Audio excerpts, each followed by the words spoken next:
Hi there, friends. Chad Hauer here with the Hauer Home Team in the greater Puget Sound, Washington area. Today I wanted to share with you 6 reasons why your higher offer won't win the house.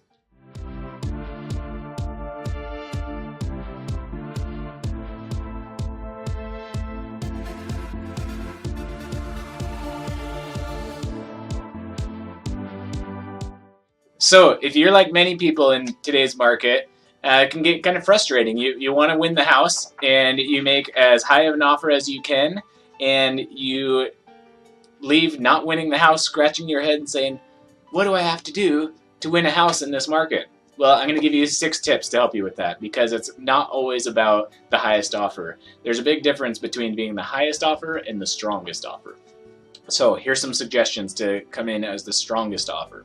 Number 1, if you're not flexible on timeline, then that's going to impact the seller's decision. If the house is vacant and they want to get the house sold as quickly as possible, and they're potentially sitting on a big mortgage payment and have carrying costs associated with that, then it definitely makes sense to try to have as quick of a closing as possible. Now, depending on if you're cash or financing and how good your lender is and how much you've prepared your lender with the documentation they need, depends on how short of a time frame you can really offer. So that would be one side of it. The other side might be the sellers of the property may have no idea where they're going to move to yet. So that may be a really big concern of theirs. Before they sign on the dotted line accepting an offer, they might want to know that they have some grace period. So being flexible and allowing them longer time frame, or even potentially to stay in the house and rent it back from you for a period of time, are things that could be really advantageous from a seller's perspective to make them go with your offer over another's.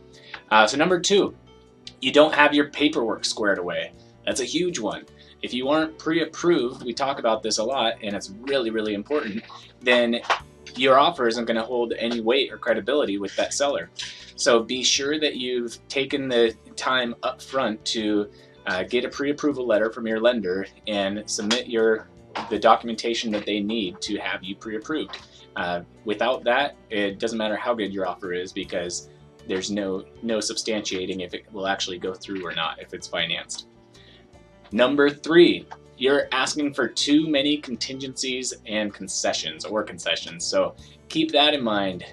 You may offer a big high purchase price, but then be asking for a ton of concessions in closing costs, or in the big toy to be included, or the chandelier, whatever it might be.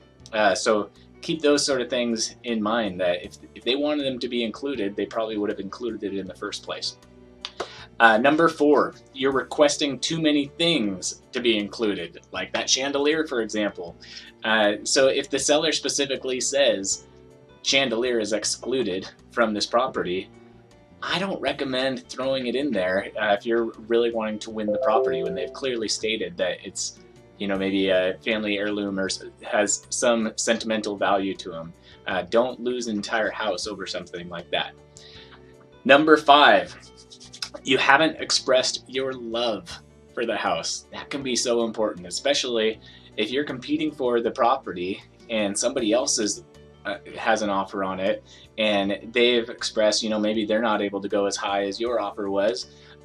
However, they did, pull on some heartstrings with that seller as to what exactly they love about the house. We all take pride in our home, and really being able to share with the sellers how much you appreciate their house and value their house, and how great of care you look forward to taking care of it. That can be really significant depending on the seller.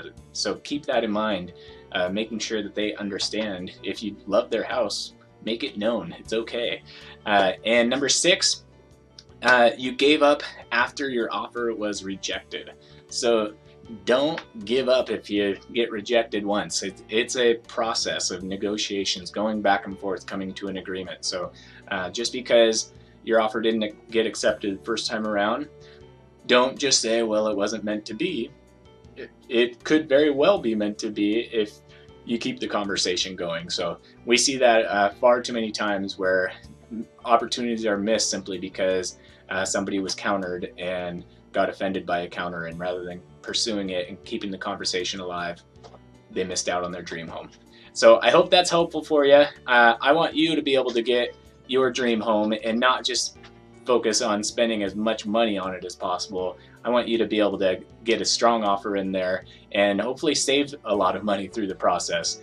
All right, so if you have any questions about anything, please feel free to give me a call. We look forward to hearing from you.